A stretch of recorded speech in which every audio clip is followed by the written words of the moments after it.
Alright, so clean all the crap off. Now when you do this, best to have the bike on a level surface, so that way you could check the level here. What you do right now, the bike's on a kickstand. What you do is you have it on a level surface, fill up a certain amount. I usually fill it up so that you could barely see the oil right down here on the bottom of the sight glass.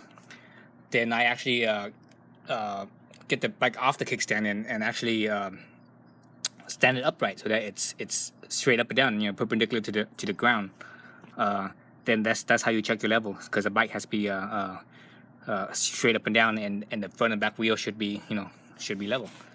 So before I do that, I'm gonna wipe all this stuff here, so clean this up a little bit. If there's any dust and dirt, again right here you see it says 2400 cm cube, or centimeter cube, or basically cc's, 2.4.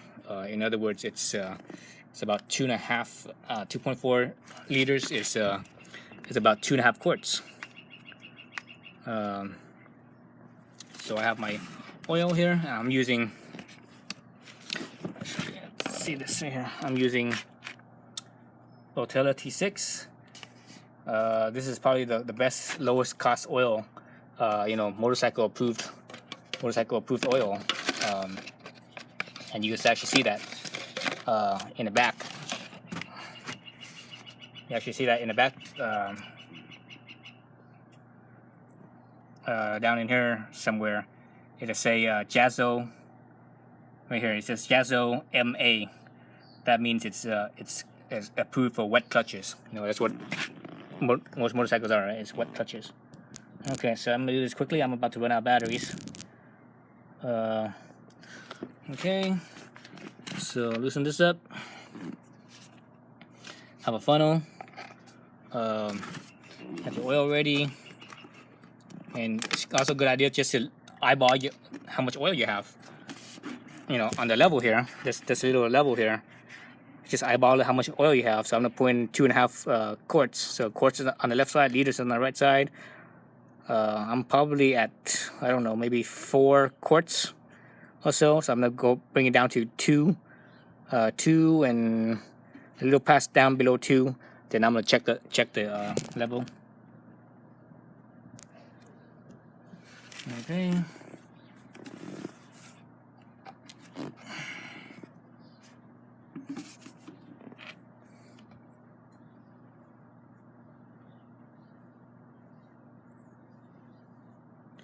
Why I like to use this oil, because it's synthetic. Well, it's actually not a true synthetic. It's actually a group 3 synthetic, not a group 4. Group 4 is actually a true synthetic, but group 3 is hydrofracked, or hydrocracked, and they've engineered.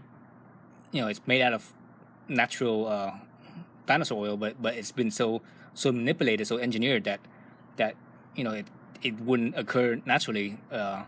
So that's why it fits under the marketing term as a synthetic. But it works really well. It's meant for diesel motors, and diesel motors, they run really high compression, and they're very heavy duty, and this oil holds up to that, which also holds up to motorcycles as well. Okay, so I'm actually almost at 2.5 quarts. Actually, I think I might have poured in too much there. I'm talking to you guys. Got to pay attention to what I'm doing. Okay, let me get this in here, and you can see the oil level is actually way more than just at the bottom here, when I normally slowly pour in a little bit at a time. But before you actually check it properly, what you need to do, and also remember that there's an O-ring here. Make sure that the O-ring's in here. What you need to do is you need to check, you need to start the engine, just to get the oil into the oil filter and flow around a little bit, just for about 30 seconds. That's all you need to do. 30 seconds of running the engine real quick, then turn it off and let it settle down, and then that's the true level of how much oil there is. So you get it out of neutral. Okay, out of neutral in, or put it in neutral.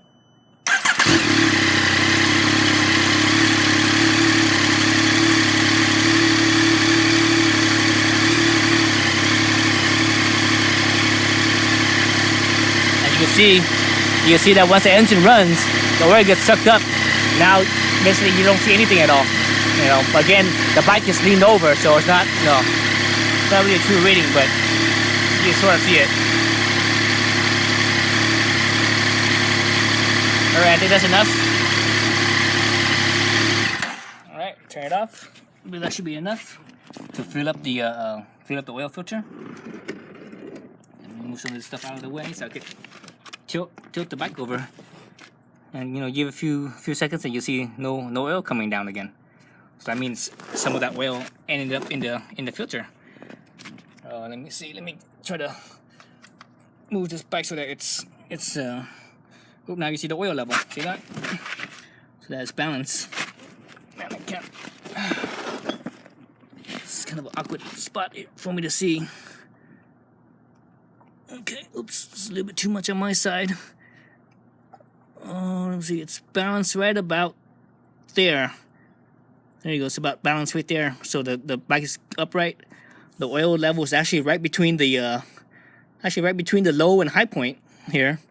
So that's perfect. So it's perfect. So again, if you look at your, let me move this over here. Actually, let me move this in close so you guys can see a little better.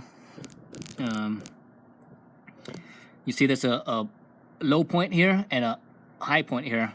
Let me tilt the bike again so that it's not tilt the bike, but I mean stand it up so that it's completely upright. Oops, a little bit too much on this side. A little bit too much on that side. Right about there, it's upright right there. So my oil level is just about between upper and lower mark.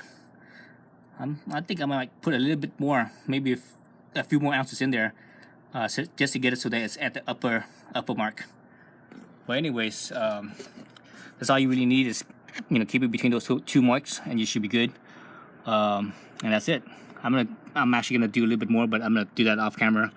My battery's about to die out right now. So anyways, so that's how you change the oil. It's real simple, real easy. Again, I'm at 600 miles right now, or actually 650 miles.